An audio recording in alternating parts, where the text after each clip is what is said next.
Janine Rubenstein, Senior Editor at People magazine, and I have been there for the past 8 years, interviewing and sharing the stories of, as we like to say, extraordinary people doing ordinary things, and ordinary people doing extraordinary things. And I'm really excited about the one who's got to the stage because she really exemplifies both. I mean, if you look back from her childhood, growing up in rural Texas, looking at the TV saying, I want to be a newscaster, to fast forward, her sprinkling Black Girl Magic all over morning TV at the Today Show and NBC for 10 years. Tamron Hall really is an inspiration, and so much so that your favorite BET drama was inspired by Tamron Hall. If you didn't know, Gabrielle Union's Mary Jane Hall from Being Mary Jane, based off of Tamron Hall's career journey, loosely based.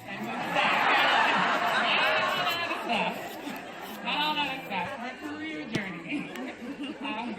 But I must say, the biggest inspiration has been watching Tamron Hall's transition. How many people, by show of hands, have had a setback at work or just felt the need to pivot and do something different? Exactly. Now keep your hand up if you did all that on the national stage with millions of people watching and weighing in, deciding what you should do with your life. Exactly. So the way she has navigated this new part of her world and her life has been exemplary. And we are looking at her now as a new mom, as a newlywed, and with her own new talk show, the Tamron Hall Show, ABC syndicated, and she has just flourished and blossomed in spite of, that pivot, that change that she had to do. So I'm so excited to bring her to the stage right now. She is so amazing and so fly. So I cannot wait to see what she's blessing us with today. Please do me a favor, stand up and give a very warm welcome to esteemed journalist, talk show host, Tamron Hall.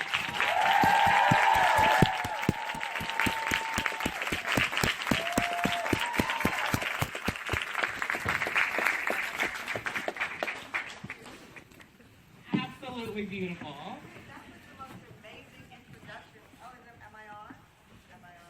Is she on?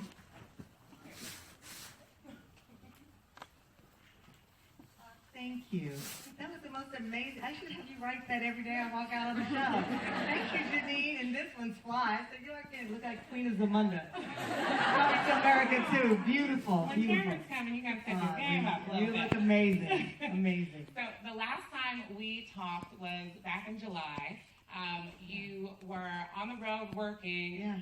The show hadn't kicked off yet. You had Moses, baby Moses, Yeah. upstairs with mom, like while you were just hitting the pavement. We were at Essence. Yeah. And you just had this glow of it's all about to really kick off. It's happened. We are here. You have your own show. What is it like now? It's surreal. It's so surreal. I was just at Tyler Perry name drop studios. Yeah. Go to his social media. My picture made the cut. And T.D. Jakes talked about, some of you may have heard this sermon before. I did not. It was a catfish sermon. And he talks about, my short version of this real quick, early 1900s, everybody wanted codfish, mostly in the East Coast, and they wanted it out west. So they decided, okay, we'll freeze it and ship it out west. But when the codfish got there, it was tough. It didn't taste the same. So they said, okay, we're going to put it in big tanks on a train to keep them alive and ship them out west. But when they got there, they'd been sitting in the water. They were alive, but they weren't fresh. And then someone got the great idea to put catfish in the bottom. Catfish are a predator of cod. So the whole trip from the East Coast to the West Coast, they were running for their lives. But they were staying fresh. And he said, thank God for the catfish in your life to keep us fresh. They chase us, they challenge us, they say we're stupid and we'll never make it. Another talk show, do you see how many more famous people tried this and didn't make it? But they kept me fresh.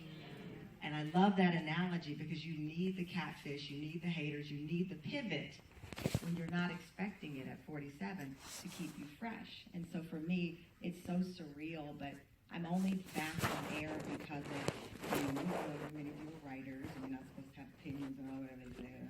But you rooted for me because in the end, we all want someone to root for us when we're down. And so we extend that to other people. So that's how I see it. Hi, haters. Hey, Catfish. He had us all like all these famous people. Right? Thank you, Catfish, for keeping me fresh. So thank you, NBC, for keeping me fresh. Right. Goodness. Okay, wait. Well, let's just jump into it. Okay. The decision. Yeah. And not to equate this to LeBron or anything No, like that. I wish. But for the people who are fans of you and just love watching you every morning, that was a big deal. What was the core inspiration to say, thank you, but no thanks? I'm out of here. I lost my job. I did not feel that it matched the result that I was hoping for. You know, if I had not been doing well, and it wasn't just me, it was Al Roker. Our ratings were there. They were great, actually. And we were finding our way. This was after Billy Bush had been taken off. And, you know, we were surviving these landmines that we all have coming our way. And then suddenly I was told that they wanted to go in a different direction. And so being 48 and having been in local news for such a long time, I'd always told myself in this business, you either going to quit them or they're going to quit you. And so I decided, well, you know, I have to make a decision for myself. I really did not know that the next day was going to be a big deal. I went home, I prayed, and I just knew that it didn't matter what show that they were replacing us with. It didn't matter who, what, when, what that person looked like or what that person's background was. It mattered that the goalpost kept being moved to the point it was invisible, and I was no longer willing to kick. I said, I'm going to go play soccer. Be done with it. How hard was that for you? Oh my God, I was unemployed. I've never been unemployed in my life. It wasn't freedom. I was like, wait a minute. I mean, I've worked since I was 14. I've been in TV.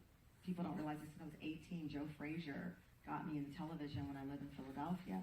So it was the first time I'd been unemployed. I'd never taken a vacation longer than 2 weeks because I was always afraid that the person who was going to fill in for me, you know, this business pits you against each other. So the minute you're on vacation, suddenly they discover that your fill-in is the real star, that it's all about Eve.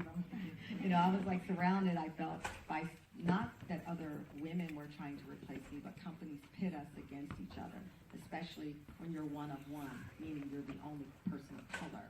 I replaced the same person 2 times in this business. Once I walked into a newsroom in Dallas. There was a woman, she was working. We kind of gave that hello, and I replaced her. 4 years later, walk into a newsroom in Chicago, we both look at each other, and we know what was going down. And so, for me, I didn't want to be in that position anymore, not with a black woman, not with any woman, where I'm being pitted against. So I had to find my own way. I didn't know what that way was. I didn't know it was going to result in this talk show or this opportunity, but I needed to, yes, find freedom, but also be honest with myself that this could have been the end of my TV career. So it wasn't easy.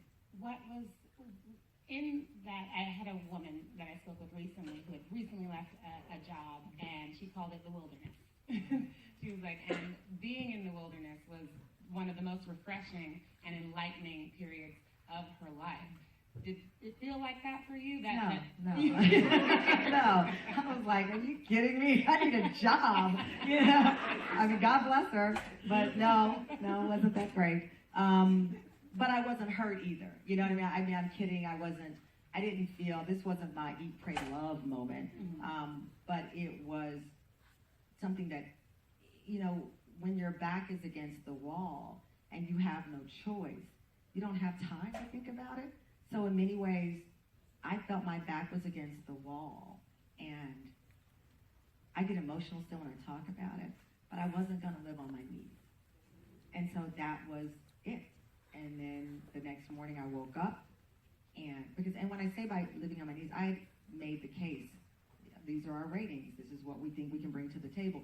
Here's how I feel we can improve the show. I made the case, but I wasn't going to beg the case. And so I, you know, made that decision, likely because I was 47 years old. When I was 27, I wouldn't have done it. When I was 37, I would not have done it. I think with age came a certain amount of, maybe it was a wilderness or a peace that I didn't realize I had. But I left. Like I said, I prayed. I called a small group of people that include my mother, of course. And I woke up the next morning and everyone was like, oh my God, you're trending. Oh my God. Because I wasn't allowed an opportunity to say goodbye. And I think that was very jarring.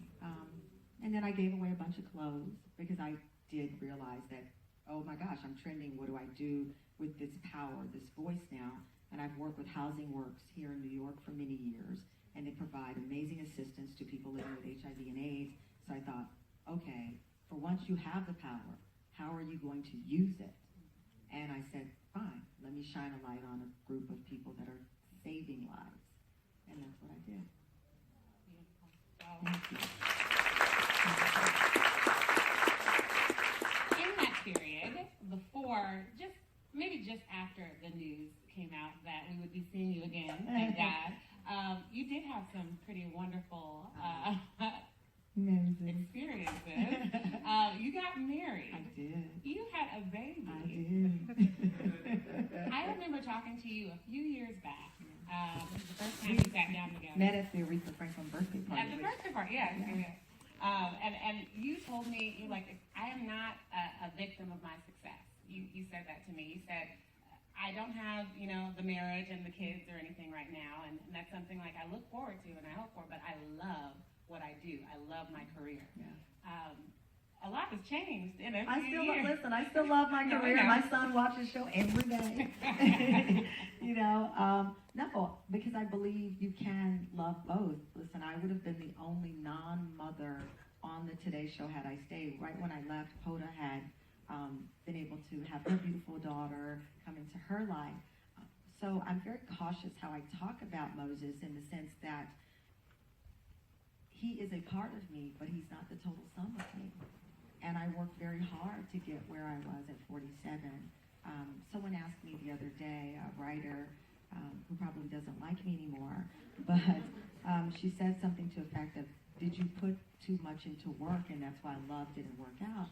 And I said, no black person or no poor person has ever said to their child, don't you go working too hard. It's like they assumed I was going to fall in love. They were like, they weren't going to assume that I was going to be successful. So my doubling down on my career had nothing to do with why I had not found the person that I was prepared to go through the journey with. So for me, yeah, things changed, but I worked as hard like any other working parent, whether mom or dad. And I did not want to go into this show feeling like someone would think, okay, so she's let off now because she's a mom now, or she won't work the extra hours, because people do say that and they assume these things. On the flip side, I've also been the single person that you're like, wait a minute, they got off work just because I don't have a kid doesn't mean I can't. Really? So I've seen the life through both sides. I mean, my child right now, my alarm just went off at my house, and that's what took me a minute to get in, because I had to call the police were in front of my house. I'm like, I'm getting there to the bed with big baby. I'm trying to juggle it. I fail some days, and I succeed others. But it is what it is. That was my next question, not the... I give really long answers. No. I do that so they can't, clickbait me. I'm like, take the whole thing. Cut it off.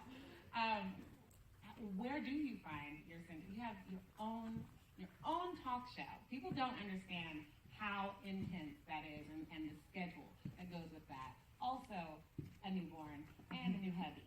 How do you find your center? So for the work part of it, that's actually the most difficult, because we have a staff of about 200 people who now all believe in me. And they're all going, I'm so sorry. It's a great responsibility. They're betting on you. We have people leave other jobs rooting for me and putting their chips on the table for me. So that's huge responsibility. Stephen and Moses, they have no choice. This is it. I'm mama, I'm wife. They got no choice. They're in it. But with Moses, it took a lot for me to admit that I had a nanny, because I didn't want people to think, oh, look, she doesn't take care of her child. But it also, if I ignored that there was a woman who lives in my home helping me with my child, that was ignoring my aunts who were domestic workers, my aunts who cleaned hospital beds and were not nurses. So I couldn't do that. So I had to acknowledge publicly that this woman's helping me raise my child. She's pouring love in him. Stephen and I, like any other couple, we find our way. We're going to go see Porgy and Bess tomorrow. He likes movies, I don't, so we negotiate our time. We went to the Tyler Perry thing. It was the first big event that I've gone with my husband. Sometimes people troll me and they go, "Where's your husband? Where is your husband?" And I think they think it's because he's white that I'm not saying something. I'm like, my husband's just shy, and he's like, "I want to be your supporter. I'm not trying to floss." That's his nature. But my husband is a manager for Fantasia, Melissa Etheridge. I mean, he was the executive producer of the Bernie Mac show. So for him, he has his lane. I have mine. But we find our way. But we have our moments. Like last week, I was like, "Dude, you didn't see this sitting here? What are you talking about? I can't do it all." And I'm crying in front of an Amazon box. "Damn you didn't see this Amazon box? The 99th box I fell over from Amazon." He's like, "You ordered it." I'm like, "But you opened it." But we're like any other couple. It's not. We get along really well. He's a great supporter. He visits me at the show, and he roots for me, and that's why it works. Wow. I saw some shocked faces when I made the Being Mary Jane reference. I know, right? From seeing the show based on you, what would you say they got right, and what did they get? Oh my God, the love life, definitely. The family dynamic, the responsibility. I look back at my childhood, and I'm sure many of you do the same, where you're like, "Why me?" And you don't want to feel like you've left friends behind, but some people you do have to leave behind, and you can't juggle it all. And I get so guilty when I don't instantly reply to old friends, because you don't want them to think that you've forgotten about them, or they used to say it back in Monday, "Got all brand new on me." I mean, I'm not. I'm the exact same person. So just juggling the dynamic of being successful Black person, you beat the odds in so many ways, and it's tough. It's tough to not have guilt, because I know that I'm not the most talented. I know I wasn't the most of anything, and somehow I ended up here. And knowing that, especially in rural Luling, Texas, where our streets weren't paved until the 80s, that there are so many other people who deserve the chance to be the first Black woman to host the Today Show.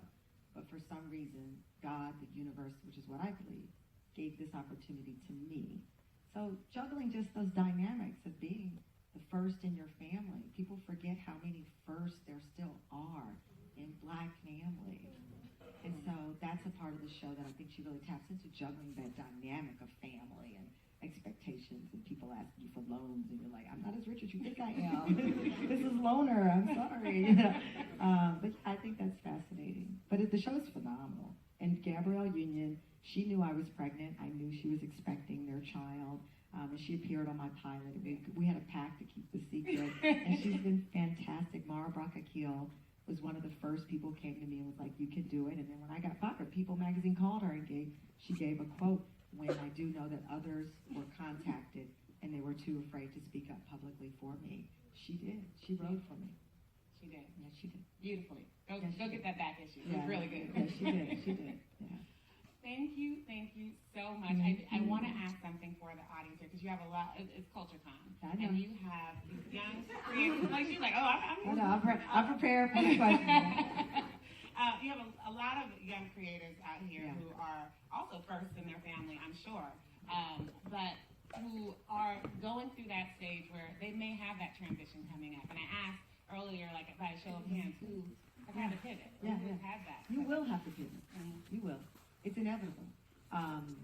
Just in the industry that we're in. But the pivot is not the concern. It's what you do with the pivot.